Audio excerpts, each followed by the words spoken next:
Bismillahirrahmanirrahim.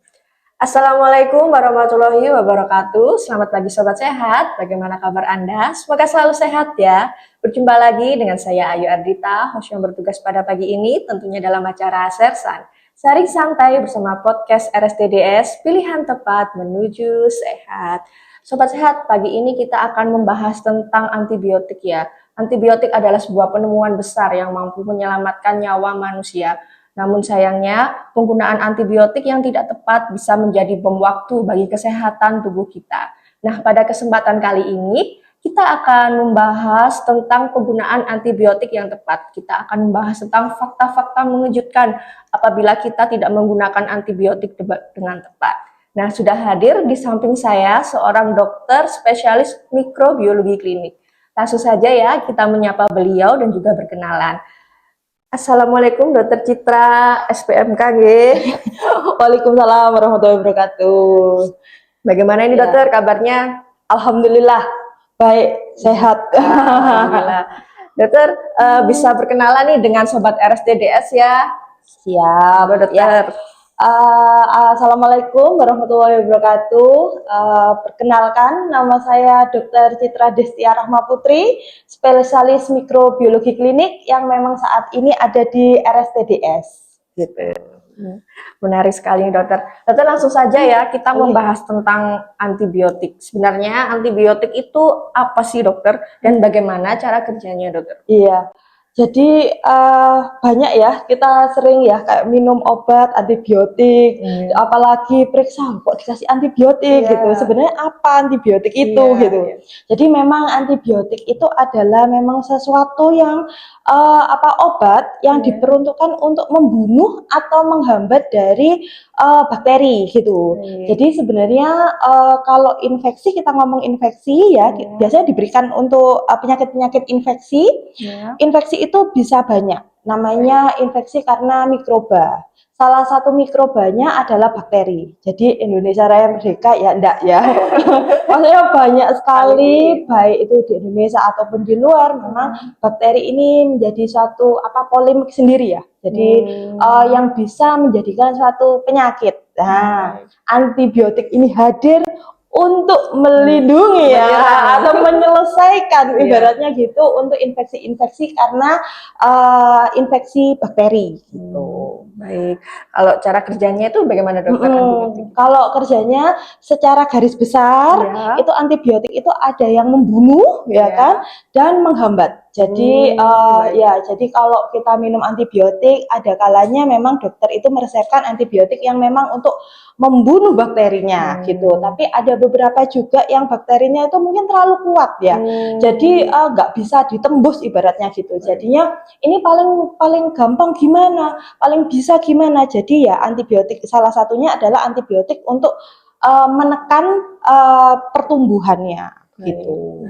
Baik dokter. Kemudian kapan sih dok sebaiknya kita menggunakan antibiotik? Nah ini menarik sekali. Ini banyak sekali yang pasti menanyakan hal ini. Jadi antibiotik ini hanya diperuntukkan untuk kondisi saat kita terkena infeksi bakteri. Jadi kalau kita terinfeksi oleh selain bakteri seperti virus, jamur atau yang lainnya, ini tidak diperuntukkan gitu. Sehingga memang yang utama dan terutama lah antibiotik ini dipakai untuk infeksi bakteri. Selain bakteri tidak bisa. Jangan. Kemudian nih, apa dampaknya jika antibiotik digunakan secara tidak bijak atau berlebihan itu? Ya itu dia. Jadi antibiotik ini ibaratnya ada beberapa ya. Dibilang pisau bermata dua juga sulit karena ini antibiotik gitu ya. Jadi antibiotik ini kalau kita tidak memakainya secara bijak ini akan menjadikan resistensi. Nah, resistensi itu apa dokter? Nah, ini yang paling ditakutkan seluruh dunia. Jadi resistensi itu adalah saat bakteri itu tidak mati saat kita berikan antibiotik. Jadi kan bakteri itu kayak kita, sama punya kepintaran. Jadi kalau dia itu akan belajar untuk survive. Karena kalau kita hidup kan harus survive, kita belajar melihat situasi. Bakteri pun Juga begitu, survive ya. survive. Iya, juang. Berjuang gimana gitu. Saat kita memakai antibiotik ini kan diperuntukkan untuk membunuh bakteri. Baik. Tapi saat kita tidak bijak menggunakannya, baik itu dosisnya atau yang harusnya tidak memakai antibiotik, kita pakai antibiotik, bakteri ini belajar. Oh, ini dosisnya salah nih. Oh iya, oh ini belajar dia. Oh, antibiotiknya tuh nyerang kulitku nih gitu. Nah, terus dia belajar, oh kulitku kalau gitu yang halus-halus ini aku ini kan kasarkan. Nah, biar si antibiotik ini nggak tahu aku siapa gitu, sehingga nggak bisa nempel, nggak bisa membunuh gitu. Ya itulah resistensi gitu. Jadi kalau istilahnya itu kebal gitu, Kebal, betul, kebal. Jadi kita sakit ya kan, aduh sakit gitu kan, karena bakteri, infeksi bakteri yang harusnya dikasih antibiotik, antibiotik A gitu ya, harusnya kan kita sembuh tuh, bakterinya mati. Berhubung bakterinya pintar, karena kita kebanyakan antibiotik yang tidak bijak ya kan, nggak bisa kamu, nggak bisa pakai antibiotik. Aku kebal terhadap antibiotik itu. Gitu. Maksudnya minum antibiotik yang tidak bijak itu apa maksudnya? Ketika kita harus menghabiskan tapi tidak dihabiskan, apa itu masuk salah satunya, Dok? Salah satunya, benar banget gitu. Ya ini tidak bijak itu seperti apa? Antibiotik itu harus, yang pertama harus sesuai indikasi. Harus sesuai indikasi. Indikasinya siapa yang tahu? Dokter. Iya, gitu. Sehingga pembelian antibiotik di luar selain saran atau resep dari dokter ini memang tidak bijak, sangat tidak bijak gitu. Yang pertama adalah harus sesuai indikasi. Yang kedua, saat kita diresepkan berarti itu sudah sesuai dengan dosisnya. Gitu. Dua. Yang ketiga adalah minumnya gitu. Ada yang antibiotik minumnya 2 kali, ada yang 3 kali, ada bahkan yang 1 kali gitu. Jadi kalau ini tidak sesuai, maka ini juga tidak bijak. Seperti itu. Bijak ternyata banyak. Luas, iya, betul. Tapi itu sering terjadi di masyarakat ya, Dokter ya. Kalau ternyata tidak bijak ya, kalau kita merasa sudah sembuh, berhenti sudah sembuh obatnya. Ada lagi yang tidak bijak adalah menyimpan antibiotik. Itu sesuatu yang tidak bijak.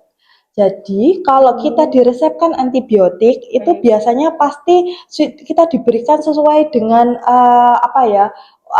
diminum 3 hari, kita pasti dikasihnya 10 gitu. Karena memang harus habis 3 hari itu gitu. Nah, biasanya banyak di masyarakat itu yang tidak bijak adalah, waduh ini 2 hari udah enakan, terus aku nggak mau minum. Terus disimpan.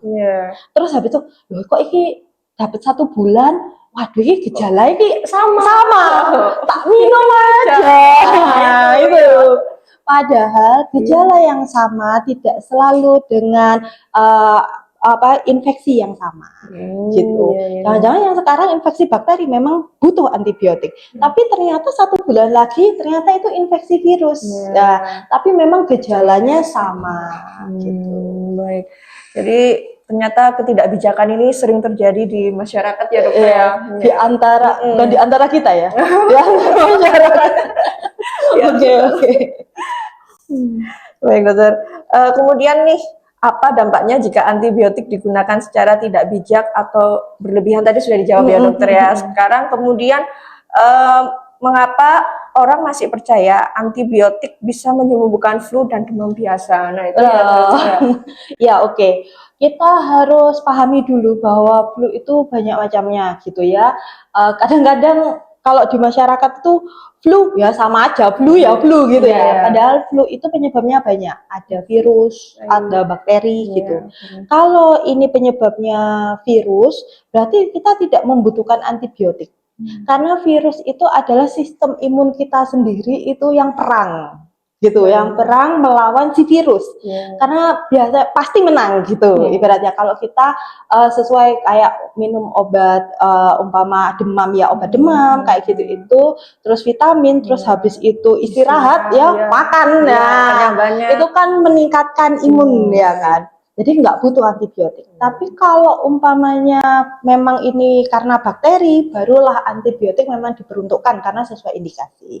Nah, kalau yang demam sama, demam ini banyak. Iya. Kadang kita haus, dehidrasi pun bisa menjadi Menimbulkan demam gitu. Karena ya itu tadi banyak lah gitu. Sehingga memang kalau demam yang tidak harus minum antibiotik.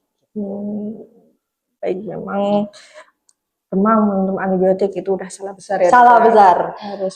Masalahnya adalah yang paling ditakutkan itu adalah kita tidak butuh antibiotik, kita minum antibiotik. Yang dibunuh antibiotik adalah flora normal. Gitu. Kan tubuh kita nih ya kan memang kita itu apa ya? Kaya ya. Manusia ini kaya ya kan. Kaya kenapa? Karena kita tuh dititipkan flora-flora normal yang memang juga berguna untuk tubuh kita.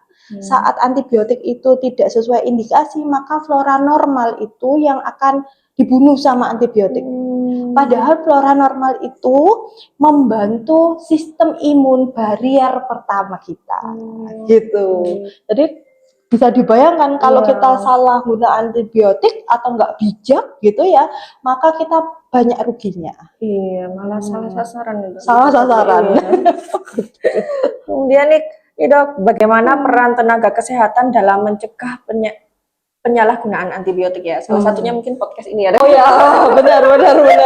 Edukasi Ya, betul. masyarakat. Mengedukasi masyarakat ini paling penting ya, karena memang kita tidak menutup kemungkinan ya, memang di masyarakat kita kadang-kadang apa dikit minum antibiotik gitu. Memang sebagai tenaga kesehatan ya, baik semua ya. Sebenarnya tidak hanya tenaga kesehatan ya. Jadi masyarakat pun itu punya andil yang besar gitu ya. Kalau tenaga kesehatan pasti yang pertama adalah tepat indikasi gitu. Jadi pasien datang karena sakit memang harus ke dokter ya kan. Terus habis itu akan diperiksa oleh dokter. Maka kalau memang ini dibutuhkan antibiotik memang ini sesuai indikasi gitu. Diagnosa ditegakkan gitu. Terus yang kedua pasti diberikan adalah tepat dosis, tepat rute dan tepat frekuensi pemberian gitu. Ini dari tenaga kesehatannya. Kalau di lab ya kan, nah ini ngomong lab nih, karena saya di lab ya kan. Kalau saya akan spesialis mikrobiologi klinik itu akan mencari benar nggak ini ada bakterinya gitu, sehingga oh iya biasanya diperiksakan ke lab ya kan, benar nggak ini ada bakterinya, oh ternyata iya memang bakterinya gitu, oh bakterinya si A gitu, biasanya apa nama bakteri yang bagus ya, yang bagus tapi tidak bagus ya. Bagus apa namanya bagus tapi anu ya apa merugikan ya rasanya gitu. Seperti Staphylococcus aureus. Aureus cantik gitu ya. Tapi dia bisa patogen ke manusia. Nah, di lab itu dilihat gitu. Dokternya ngirim, "Dok, ini kayaknya sakitnya di luka. Lukanya kok nggak sembuh-sembuh." Nah, nanti di lab akan dilihat lukanya benar nggak karena infeksi bakteri. Bakterinya ditumbuhkan. Oh iya, bakterinya ini gitu. Berarti Staphylococcus aureus. Maka ya memang ini penyebab infeksi gitu, patogen gitu. Maka dicari juga, pasti dicari antibiotik namanya antibiotik definitif gitu, sesuai dengan bakterinya gitu ya. Oh iya benar, antibiotik definitif dikasihnya Staphylococcus aureus dikasihnya antibiotik ini gitu. Pasti nggak salah sasaran. Itu kalau tenaga kesehatan. Nah, besar sekali ya andilnya, Dok. Luas ternyata. Tapi kalau di masyarakat ini punya andil besar. Yaitu pemahaman bahwa tidak semua infeksi atau tidak semua sakit atau tidak semua demam itu obatnya antibiotik. Itu utama sekali gitu. Jadi lebih baik kalau sakit periksa ke dokter aja langsung ya. Jadi dokter yang menentukan ini perlu antibiotik atau bukan, karena kita bukan dokter ya. Jadi nggak bisa menyembuhkan sendiri. Memang perlu seorang dokter untuk memeriksa dan menentukan obatnya. Kemudian dokter, apa yang bisa dilakukan masyarakat untuk membantu mencegah resistensi antibiotik itu tadi, dokter? Ya, sekali lagi kita harus mengulang-ulang lagi karena ini memang penting ya. Karena di dunia sekarang sedang apa ibaratnya berperang melawan resistensi. Oh, gitu Ya, memang ada memang satu ini kalau di Indonesia memang sebagai penegak pertamanya memang spesialis mikrobiologi klinik ya. Memang ini sekarang kita sedang berperang melawan resistensi. Karena yang ditakutkan semakin resisten, semakin antibiotik tidak bisa dipakai, kita kehabisan antibiotik untuk melawan bakteri gitu. Jadi sebagai masyarakat utama dan pertama adalah satu, harus sesuai indikasi. Jangan beli atau meminum antibiotik kalau tidak sesuai indikasi. Gitu. Bila memang tidak tahu indikasinya apa, maka jika sakit berobat. Gitu. Berobat ke dokter ya. Ya bolehlah ke kami gitu ya di RSD Desa. Kami menerima menyambut dengan tangan terbuka. Ya kan? Utama adalah indikasi. Yang kedua adalah jika memang sudah diresepkan oleh dokter, maka dihabiskan dan sesuai dengan cara minumnya gitu. Jika diminum 3 kali, diminum 3 kali. Jika diminum 2 kali, diminum 2 kali. 1 kali dan harus dihabiskan. Dokternya bilang dihabiskan ya Pak, Bu gitu. Dek gitu ya, Mbak gitu. Maka harus dihabiskan karena itu sangat membantu untuk bakteri untuk membantu juga penyebaran bakteri resisten ini dihambat gitu. Kalau tidak seperti itu nanti yang kita takutkan ya utama yaitu tadi resistensi semakin merajalela, semakin resistensi semakin antibiotik banyak yang tidak bisa kita pakai, maka kita akan tidak ada lagi ibaratnya apa ya itu obat yang kita pakai untuk memerangi bakterinya gitu. Dokter tadi ini kan sudah menjadi masalah global ya tentang resistensi. Memang angka kejadiannya memang tinggi dok. Angka resisten ini ya. Memang, memang banyak sekali. Jadi sekarang data yang terbaru memang kalau di Indonesia sulit ya. Kalau biasanya kita pakai WHO itu dunia ya kan. Itu biasanya kalau kita lihat memang data itu biasanya ada bakteri-bakteri tertentu. Sampai ada bakteri sebagai dalang ibaratnya gitu atau itu ada yang namanya escape Escherichia coli, Klebsiella pneumoniae itu bakteri-bakteri gram negatif ya kan yang bisa menjadi patogen yang dia itu juga bisa resisten. Nah, ini angka di dunianya ya fantastis ya gitu. Sehingga kalau ini terus berlanjut otomatis yang kita takutkan ya memang antibiotiknya sudah tidak bisa kita pakai kembali ibaratnya gitu. Jadi memang perlu penemuan-penemuan baru buat antibiotik. Sebenarnya penemuan tuh selalu ada ya kan kayak waktunya mungkin ya dok. Nah, yang paling penting memang patogennya nih, iya. Kalau bisa patogennya nggak usah resisten, nggak usah berubah, ya itu utama. Jadi kan biasanya kalau kita punya pacar ya kan, biasanya kan pasangan kamu jangan berubah. Sama ini kayak gitu. Kalau bisa bakterinya jangan berubah sehingga kita dapat inilah kalau bakterinya nggak berubah otomatis obat yang kita pakai pasti masih bisa itu gitu loh. Nah, itu yang kita kecilkan lah skupnya agar tidak resisten gitu. Bagaimana sih dok masa depan kita jika resistensi antibiotik ini terus meningkat? Nah ini yang ditakutkan ya, paling ditakutkan ini, waduh PR. Ya, jadi sebelum kalau kita kembali di masa lampau sekali, memang antibiotik pertama kali ditemukan itu yang namanya antibiotik penisilin. Gitu. Ya, paling tertua memang. Itu pun penemunya tidak sengaja menemukan penisilin. Jadi penisilin ini dari jamur memang sebenarnya gitu. Kok kaldunya kok nggak membusuk, ternyata ada jamurnya. Oh ini ternyata jadilah antibiotik penisilin. Nah, jadi kalau umpama semua antibiotik ini resisten, maka kita tidak punya lagi alat untuk berperang melawan bakteri ya kan. Bakterinya akan semakin merajalela. Yang paling ditakutkan adalah biasanya infeksi bakteri yang yang lokal atau yang bukan sistemik ya. Kalau sistemik kan seluruh tubuh, yang lokal lah, yang kecil-kecil lah ibaratnya, yang harusnya bisa di lokalisir ya kan, ini akhirnya tidak bisa. Jadi kemungkinan juga sakit yang saat ini itu dianggap ya sudah gitu ya. Bisa jadi kalau kita sudah tidak punya antibiotik, sakit yang ya sudah itu akan menjadi waduh gitu. Akhirnya ya Allah gitu, akhirnya gimana ini, itu menjadi perang ya, perang apa ya namanya, waduh itu yang ditakutkan lah ibaratnya seperti itu. Perangnya melawan bakteri.